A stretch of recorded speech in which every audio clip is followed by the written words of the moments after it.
Assalamualaikum warahmatullahi wabarakatuh. Oke teman-teman, selamat berjumpa kembali dengan saya di channel ini.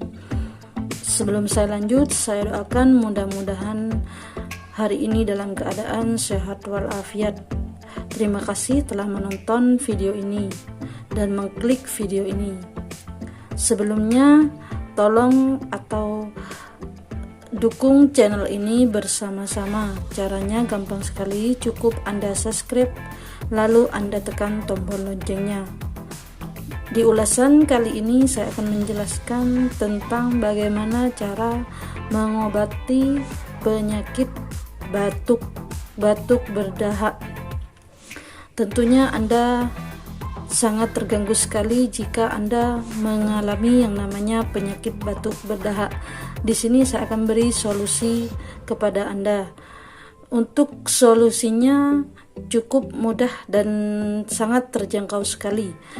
Jika Anda terkena batuk, ambillah bunga bougainville atau bunga kertas seperti ini. Kenapa disebut sebagai bunga kertas?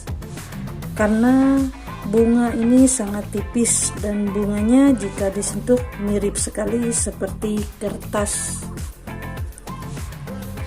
Bunga ini banyak kita bisa jumpai di mana-mana.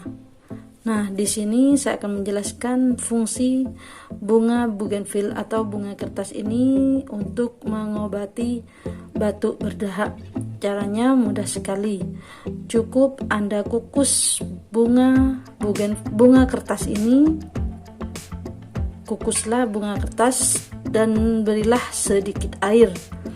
Setelah itu, setelah Anda kukus 10-15 menit, cukup Anda pisahkan ampas dari bunga bougainville atau bunga kertas ini dengan airnya. Nah, di sini yang saya gunakan adalah air kukusan dari bunga kertas ini. Cukup Anda minum air dari kukusan bunga kertas ini 3 kali dalam sehari. Jika Anda rutin meminumnya, insya Allah penyakit batuk berdahak Anda akan cepat sembuh.